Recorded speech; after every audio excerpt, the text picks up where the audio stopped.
Good morning students, myself Prince Singh and I welcome you all to my YouTube channel. Students, हम लोग अपनी Python programming series में function chapter पढ़ रहे थे और हमारा फंक्शन चैप्टर में एक लास्ट टॉपिक बचा हुआ था, that is local versus global variable. Scope of variables मतलब इधर आप ये सीखोगे कि अगर कोई वेरिएबल किसी फंक्शन के अंदर बनता है, अगर कोई वेरिएबल किसी फंक्शन के अंदर बनता है तो उस वेरिएबल को हम कहाँ कहाँ एक्सेस कर सकते हैं, और अगर कोई वेरिएबल किसी फंक्शन से बाहर बनता है तो उस वेरिएबल को कहाँ कहाँ एक्सेस कर सकते हैं। फंक्शन से बाहर बनने वाले वेरिएबल को अगर फंक्शन के अंदर एक्सेस करना है तो कैसे किया जा सकता है, और फंक्शन के अंदर बनने वाले वेरिएबल को अगर बाहर एक्सेस करना है तो वो तो आप नॉन वॉइड फंक्शन में पढ़ चुके हो मेरे साथ। ठीक, जो हमने पिछला टॉपिक कराया void versus non void function, उसमें मैंने बताया था कि फंक्शन के अंदर बने हुए वेरिएबल को बाहर कैसे एक्सेस कर सकते हैं, तो आप पिछली वीडियो में जाके देख सकते हो।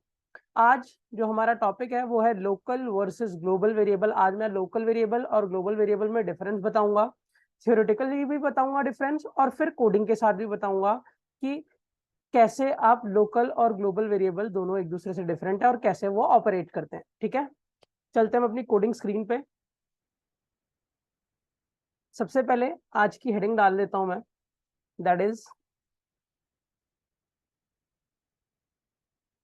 Local versus global variables. ठीक है स्टूडेंट्स, सबसे पहले मैं आपको ना इसके बारे में थ्योरेटिकल डिफरेंस लिखा देता हूँ ताकि आपको थ्योरेटिकली पता लग जाए कि लोकल और ग्लोबल वेरिएबल में क्या डिफरेंस होता है, फिर कोडिंग से समझाता हूँ इस चीज को। सबसे पहले एक तरफ मैं लिख लेता हूँ लोकल वेरिएबल और एक तरफ मैं लिख लेता हूँ ग्लोबल वेरिएबल। ठीक है, अब एक एक करके पॉइंट बाय पॉइंट लिखेंगे दोनों के बीच का difference. First point local variable का, the variables that are declared inside a function body are called local variables। ठीक है, कहने का मतलब ये है कि वो वेरिएबल जो किसी फंक्शन की बॉडी के अंदर, मतलब फंक्शन के अंदर इंडेंटेड बनते हैं, अंदर फंक्शन की बॉडी में बनते हैं, वो लोकल वेरिएबल कहलाते हैं। और अगर यही मैं ग्लोबल वेरिएबल की बात करूं तो ग्लोबल वेरिएबल का पहला point, the variables that are declared outside all the function bodies, जो सारी फंक्शन बॉडीज के बाहर बनते हैं, are called ग्लोबल वेरिएबल्स। ठीक है, are called global variables. Second point, भाई पहला पॉइंट ये जाना हमने कि जो वेरिएबल किसी फंक्शन की बॉडी के अंदर बनते हैं वो लोकल होते हैं, और ग्लोबल में जो वेरिएबल किसी भी फंक्शन बॉडी के अंदर नहीं बनते हैं वो ग्लोबल होते हैं। ठीक है, second point, the local variables can only be used within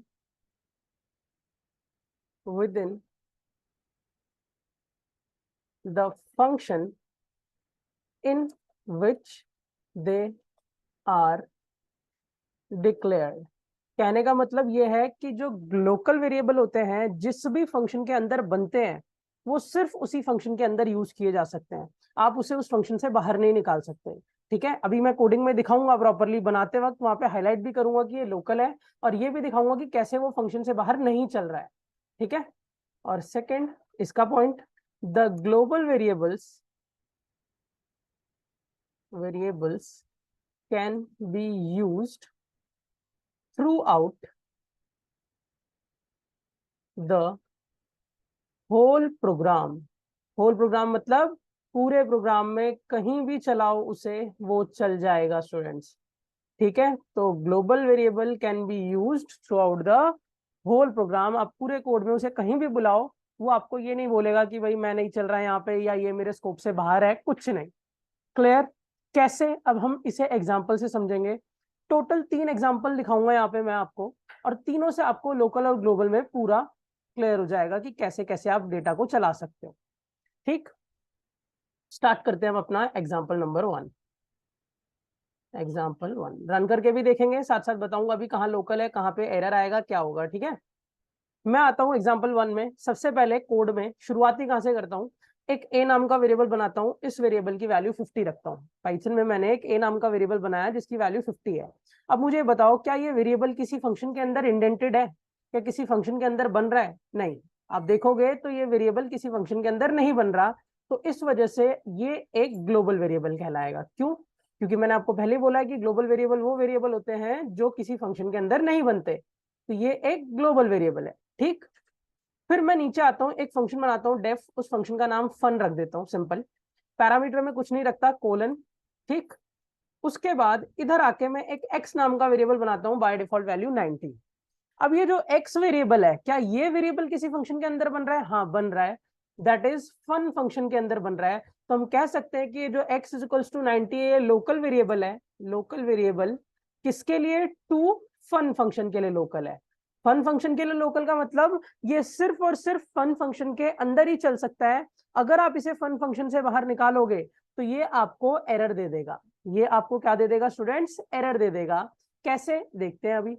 फिर इधर कोड में नीचे आता हूँ और यहाँ प्रिंट करता हूँ एक्स को मैं।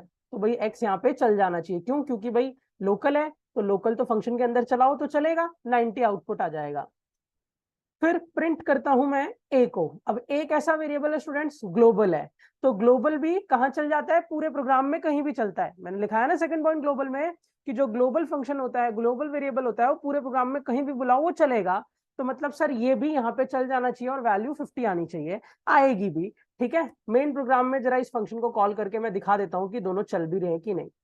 मेन में गया, अपने फन फंक्शन को कॉल किया और मैं रन करके अब कोड दिखाता हूँ आपको स्टूडेंट्स। क्लियर हुई बात? मैंने आपको ये बोला कि ए यहाँ ग्लोबल है, एक्स यहाँ लोकल है। ठीक, और एक्स लोकल है तो वो अपने फंक्शन के अंदर चलेगा, और ए ग्लोबल है तो वो भी अपने फंक्शन वो तो कहीं भी चलेगा। तो रन करके देखते हैं और हमारा आउटपुट आ रहा है कि नहीं ये चेक करते हैं। मैंने कोड को रन किया और आप नोटिस करोगे कि 90 और 50 आ रहा है, मतलब एक्स की वैल्यू भी प्रिंट हो रही है, ए की वैल्यू भी प्रिंट हो रही है। ठीक है सर, अब आप मेन प्रोग्राम में आ गए हो। मेन प्रोग्राम में आए, मैंने फन की कॉलिंग कर दी ताकि देख लूं कि लोकल चल रहा है कि नहीं, या ग्लोबल फंक्शन में चल रहा है कि नहीं। इसके बाद मैं मेन प्रोग्राम में आके प्रिंट करता हूँ ए को। अब ए स्टूडेंट फिर से कैसा वेरिएबल है? ग्लोबल है ना, ए तो ग्लोबल है। तो उसे मैं मेन में चलाऊं, उसे मैं फंक्शन में चलाऊं, उसे मैं कहीं भी चलाऊं, वो हर जगह चलेगा। तो यहाँ पे भी ए को चलना चाहिए, दैट इज 50 आना चाहिए। रन करके दिखाता हूँ। रन किया, आप नोटिस करते हो कि 90, 50, फिर 50। अब ये जो नीचे वाला 50 है ना स्टूडेंट्स, ये फंक्शन से बाहर वाला है, मेन वाला। एक काम करता हूँ, मैं लिख भी देता हूँ, यहाँ लिख देता हूँ एक्स इनसाइड फंक्शन। ठीक है, डबल कोट्स 1 कॉमा, यहाँ लिखता हूँ फिर मैं ए इनसाइड फंक्शन, ताकि आपको पता रहे कि कौन सा वेरिएबल कहाँ पे कब आ रहा है। इनसाइड फंक्शन, ठीक है। और यहाँ आके लिखता हूं मैं ए आउटसाइड फंक्शन, ए आउटसाइड फंक्शन कॉमा। और ये आपने अब देख लेना, एक बार दोबारा मैं चला देता हूं ताकि आपको क्लियर रहे कि कैसे कॉल हो रहा है। देखो, एक्स इनसाइड फंक्शन, ए इनसाइड फंक्शन, ए आउटसाइड फंक्शन। मतलब ए जो ग्लोबल है वो तो फंक्शन के अंदर भी चल रहा है, फंक्शन से बाहर भी चल रहा है। अब हमने एक्स को तो देख लिया कि वो फंक्शन के अंदर चल रहा है, अब जरा सर एक बार एक्स को फंक्शन से बाहर चला के दिखाना, एक्स आउटसाइड फंक्शन। और अब आप नोटिस करोगे कि ये वाली जो स्टेटमेंट है स्टूडेंट्स, वो एरर दे देगी। रन करके दिखाता हूँ। हालांकि देखो नीचे पहले ही वहां पे एरर का सिंबल मार्क दे रहा है हमें VS कोड, बट स्टिल मैं आपको रन करके दिखाता हूँ। मैंने जैसे ही कोड रन किया तो ए आउटसाइड फंक्शन तक तो चला, बट उसके बाद एरर दे दिया। क्या बोला उसने? X not defined. भाई सही बात है कि एक्स डिफाइंड नहीं है मेन प्रोग्राम में, एक्स फंक्शन के अंदर बना है और वो भी लोकल है। तो लोकल है तो वो सिर्फ फंक्शन के लिए ही बना है, फंक्शन से बाहर के लिए नहीं बना। तो यहाँ पे हमें जो स्टेटमेंट आ रही है वो क्या आ रही है स्टूडेंट्स? एरर आ रही है। तो होप सभी को ये वाला कंसेप्ट लोकल ग्लोबल का क्लियर हुआ, कि अगर आप किसी local variable, x is local to fun, अगर आप किसी लोकल वेरिएबल को अपने फंक्शन से बाहर बुलाते हो तो एरर आता है। और global variable throughout the program कहीं भी चल जाता है। क्लियर हुई बात स्टूडेंट्स? ठीक है, चलो तो ये एग्जाम्पल 1 क्लियर और सभी ने एग्जीक्यूट करके भी देख लिया। तो अब मैं इसे कमेंट बना देता हूं। मैंने इसे कमेंट में ऐड किया और अब मैं चलता हूं एग्जाम्पल नंबर 2 पे। ठीक है, एग्जाम्पल नंबर 2 क्या है? इसमें भी मैं एक ए नाम का वेरिएबल बनाता हूं, बाय डिफॉल्ट वैल्यू 50। ध्यान से समझते रहना स्टूडेंट्स, थोड़ा अलग है उससे ये। तो भाई ये एक कैसा वेरिएबल है? हमें पता है सर ये कि एक ग्लोबल वेरिएबल है, वेरिएबल। ठीक है, मैं डेफ एक फंक्शन बनाता हूं दोबारा से फन, और इस फन फंक्शन में मैं लोकल वेरिएबल एक्स बनाने की बजाय इधर वाला लोकल वेरिएबल भी ए ही बना देता हूं। तो अब स्टूडेंट्स आपको ये डाउट होगा, क्या सर हम पाइथन के कोड में सेम नाम के दो वेरिएबल यूज कर सकते हैं? स्टूडेंट देखो, किसी भी प्रोग्रामिंग लैंग्वेज में सेम नाम के दो वेरिएबल्स नहीं यूज हो सकते, बट आप एक वेरिएबल को अगर मेन में यूज कर रहे हो और अगर एक वेरिएबल को फंक्शन में यूज कर रहे हो तो वो अलाउड है, और ये हर प्रोग्रामिंग में अलाउड है। जैसे आप कोई भी कोडिंग लैंग्वेज पढ़ रहे हो, अगर आप मेन में एक इंट ए नाम का वेरिएबल बना रहे हो तो मेन में दोबारा ए नाम का वेरिएबल नहीं बन सकता मेन में, मगर बट अलग कोई फंक्शन बना रहे हैं, कोई क्लास बना रहे हैं, कुछ भी बना रहे हैं, उसमें अलाउड होता है कि आप सेम नाम का वेरिएबल यूज कर लो। क्लियर हुई बात स्टूडेंट्स? तो मैंने क्या करा, फन फंक्शन में भी एक ए नाम का वेरिएबल यहां बना दिया।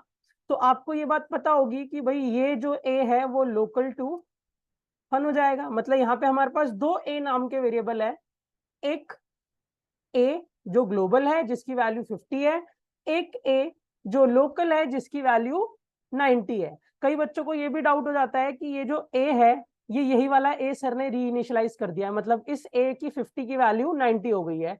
बट स्टूडेंट ऐसा होता नहीं है। जब भी हम फंक्शन के अंदर किसी वेरिएबल को इनिशियलाइज करते हैं ना, तो वो ऊपर वाले ग्लोबल को यूज नहीं करता बाय डिफॉल्ट, वो किसको यूज कर रहा है? अपना खुद का एक लोकल वेरिएबल बना रहा है ए नाम का। अब यहाँ कंफ्यूजन क्या है? ठीक है बन गया सर, बट कंफ्यूजन ये है कि सर हम जब प्रिंट ए करेंगे तो भाई फंक्शन के अंदर तो लोकल वाला ए भी चल सकता है और ग्लोबल वाला ए भी चल सकता है, दोनों चल सकते हैं। ठीक है, मैं इधर लिख देता हूं, ए इनसाइड फंक्शन इज। ठीक है, और फंक्शन के अंदर स्टूडेंट्स दोनों ए चल सकते हैं, लोकल वाला भी चल सकता है, ग्लोबल वाला भी चल सकता है। तो मेरा सवाल ये है कि जब ये ए प्रिंट होगा तो 90 प्रिंट होगा या 50 प्रिंट होगा? क्योंकि यहाँ तो ग्लोबल भी एक्सेसिबल हो जाएगा और यहाँ पे लोकल भी एक्सेसिबल है। क्यों? ठीक है, तो अगर मैं देखो, जैसे मैं फंक्शन से बाहर निकलता हूँ, फंक्शन से मैं बाहर निकलता हूँ और यहाँ प्रिंट ए करता हूँ, तब तो आपको पता है ना कि यहाँ तो सर ग्लोबल ही आएगा, क्योंकि लोकल तो बाहर आ नहीं सकता। तो यहाँ तो 90 आने का कोई मतलब ही नहीं है, यहाँ 90 आने का कोई मतलब ही नहीं है। बट इधर जो ए प्रिंट हो रहा है वहां तो लोकल भी चल सकता है और ग्लोबल भी चल सकता है, तो यहाँ कौन सा आएगा? तो मैं आपको बता देता हूँ स्टूडेंट्स, जब भी लोकल और ग्लोबल वेरिएबल सेम नाम के बनते हैं, जब भी लोकल और ग्लोबल वेरिएबल सेम नाम के बनते हैं, तो बाय डिफॉल्ट प्रेसिडेंस जो फंक्शन है वो अपने लोकल वेरिएबल को देता है। मतलब यहाँ पे आएगा ए इनसाइड फंक्शन इज 90 प्रिंट करेगा वो यहाँ पे। बट मेन प्रोग्राम में आप बाहर निकलोगे तो मेन प्रोग्राम में बाहर निकलने पे भाई लोकल तो बाहर चल ही नहीं सकता ना मेन में, तो यहाँ पे आपको ग्लोबल ही लेके आएगा। मैं इधर लिख भी देता हूँ कि ए आउटसाइड फंक्शन इज, यहाँ से कॉपी पेस्ट कर लेता हूँ, control C control V, A outside function is global वाला आएगा। ये देखो, एक जगह 90 आ रहा है, एक जगह 50 आ रहा है। यहाँ इनसाइड नहीं आउटसाइड करना था, आउटसाइड फंक्शन इज 90 एंड 50।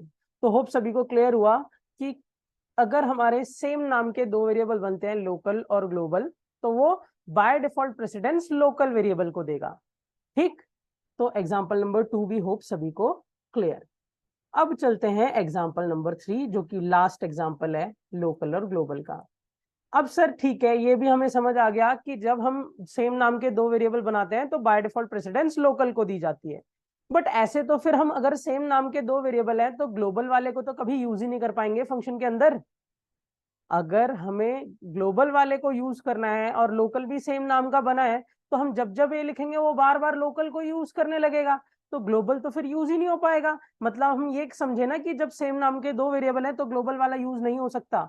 भाई बिल्कुल ऐसा ही है, बट पाइथन ने हमें ग्लोबल नाम का कीवर्ड दिया है जिसके थ्रू आप ग्लोबल को यूज करा सकते हो। कैसे, अब मैं वो एग्जांपल नंबर 3 में सिखाता हूं। मैं फिर से यही कोड कॉपी पेस्ट करता हूं, control C, control V, code copy paste किया मैंने। यहाँ पे ए नाम का एक ग्लोबल वेरिएबल है, ए नाम का एक लोकल वेरिएबल, प्रिंट करा ए इनसाइड फंक्शन इज ए, मतलब 90 वो लोकल को यूज करेगा। फिर अगली लाइन में A is equals to A plus 10 कर देता हूं, और फिर यही सेम स्टेटमेंट प्रिंट कर देता हूं, ए इनसाइड फंक्शन इज दिस। तो अभी भी ये लोकल को ही यूज करेगा, अभी भी ये किसको यूज करेगा स्टूडेंट्स, लोकल को ही यूज करेगा, और आपको वैल्यू देगा 100, क्योंकि 90 की वैल्यू में प्लस 10 होगा तो 100 आएगा ना। ठीक है, एक बार रन करके दिखाऊं, दिखाता हूं। ये देखो 90, 100, और फिर बाहर निकलने के बाद तो भाई वो लोकल को यूज कर ही नहीं सकता, तो ग्लोबल वाला 50 यूज कर रहा है। बट सर मुझे मान लो ग्लोबल वाले को यूज कराना है, तो मैं कैसे कर सकता हूं। अब मैं आपको बताता हूं कि अगर मान लो सर मुझे ग्लोबल वाला वेरिएबल यूज करना है, तो मैं ग्लोबल वाला वेरिएबल कैसे यूज कर सकता हूं पाइथन में। तो इधर आना है आपको फंक्शन के अंदर, फंक्शन के अंदर आने के बाद आप एक कीवर्ड ऐड कर दोगे ग्लोबल, और ग्लोबल के बाद अपने वेरिएबल का नाम। आपके वेरिएबल का नाम क्या था, ए था ना स्टूडेंट्स, तो मैंने लिखा ग्लोबल ए। अब ए इज इक्वल्स टू अगली लाइन में 90 लिखा है ना, तो अब ये खुद का लोकल वेरिएबल ए नहीं बनाएगा स्टूडेंट, इसी ग्लोबल वाली वैल्यू को 90 कर देगा। ये जो ग्लोबल वाली वैल्यू है ना, इसी को 90 कर देगा। तो मैं वैल्यू नहीं चेंज करता, मैं इसे हटा देता हूं। अगर मैं यहाँ पे ए इज इक्वल्स टू 90 लिखता हूँ, क्योंकि मैंने ग्लोबल ए लिख दिया है, तो अब पूरे कोड में सिर्फ ग्लोबल वेरिएबल यूज होगा और इसी ए की वैल्यू को 90 कर देगा। बट मैं 90 बदलता नहीं उसे, मैं काम करता हूँ, ऐसा कुछ करता हूँ कि ग्लोबल ए, और ग्लोबल ए करने के बाद सीधा प्रिंट कराता हूँ। तो सर अब जो ए प्रिंट हो रहा है, सर अब जो प्रिंट ए हो रहा है उसमें 50 आनी चाहिए, 50 की वैल्यू में ही वो प्लस 10 करे तो अगली बार 60 आना चाहिए, क्योंकि अब ग्लोबल वेरिएबल यूज हो रहा है हर जगह। और फिर नीचे भी, क्योंकि वेरिएबल तो बदल गया ना, ए 60 हो गया, प्लस 10 कराया, तो नीचे भी आना चाहिए A outside function is, outside function is 60। Clear हुई बात स्टूडेंट्स, ये आंसर आना चाहिए सर हमारा, क्योंकि अब हमने क्योंकि ग्लोबल ए लिख दिया है, तो पूरे कोड में वो ग्लोबल वेरिएबल को ही यूज करेगा, लोकल को इंप्लीमेंट नहीं कराएगा। और आप अगर वेरिएबल इनिशियलाइज भी करते हो तो वो इसी ग्लोबल वाले 50 को ही 90 बना देगा। मैं काम करता हूँ, ग्लोबल वाले 50 को पहले 90 बना ही देता हूँ। तो अगर 50 ग्लोबल वाला 50 90 में बदल जाएगा, तो ये बदल गया। अब प्रिंट होगा 90, अगली लाइन में प्रिंट होगा 100, चेंज कर दिया मैंने आउटपुट थोड़ा सा। और अगली लाइन में फिर जब इधर आएंगे तो ग्लोबल वाला वेरिएबल भी 90, क्योंकि वो बदल चुका है, सॉरी 100 हो चुका है, सॉरी 100 हो चुका है, क्योंकि प्लस 10 भी तो कराया था, पहले हमने उसे 90 से बदला, फिर प्लस 10 कराया तो 100। एक बार रन करके देखते हैं कि सेम आंसर आ रहा है कि नहीं। और आप नोटिस करोगे कि ए इनसाइड फंक्शन इज 90, 100, और फिर बाहर निकल के भी आउटसाइड 100 ही आया। क्यों, क्योंकि अब वो इस ग्लोबल वाले को यूज कर रहा है, तो ग्लोबल वाला 50 से 90 में कन्वर्ट हो गया है। क्लियर स्टूडेंट्स, तो फाइनली हमारे तीनों एग्जाम्पल क्लियर। और जिस बच्चे को लोकल ग्लोबल के बारे में इतना पता है, वो समझ लो लोकल ग्लोबल के बारे में आपको सारी, ये तीनों एग्जाम्पल में ही पूरी एक्सप्लेनेशन है लोकल एंड ग्लोबल वेरिएबल की। थ्योरेटिकल डिफरेंस मैंने कराई दिया था स्टूडेंट्स। और इस टॉपिक के साथ आपका फंक्शन चैप्टर ओवर हो गया है, फंक्शन चैप्टर हमारा यहाँ पे खत्म। अब हम शुरू करेंगे ऑब्जेक्ट ओरिएंटेड प्रोग्रामिंग, मतलब क्लासेस एंड ऑब्जेक्ट्स। पाइथन में मैं आपको क्लास बनाना सिखाऊंगा कि कैसे क्लास बनाते हैं और कैसे उसे ऑपरेट किया जाता है। ठीक है स्टूडेंट्स, आज के लिए इतना ही। अगर आप लोगों को वीडियो अच्छी लगी हो तो प्लीज चैनल को सब्सक्राइब करो, अपने फ्रेंड्स में ये सीरीज को शेयर कर दो, और वीडियो को लाइक कर दिया करो। कोई डाउट है तो कमेंट में डाल दिया करो, मैं देख लूंगा डाउट और आपके डाउट्स क्लियर कर दूंगा। ठीक है स्टूडेंट्स, आज के लिए इतना ही। Till then keep watching and keep learning. Thank you, have a nice day everyone.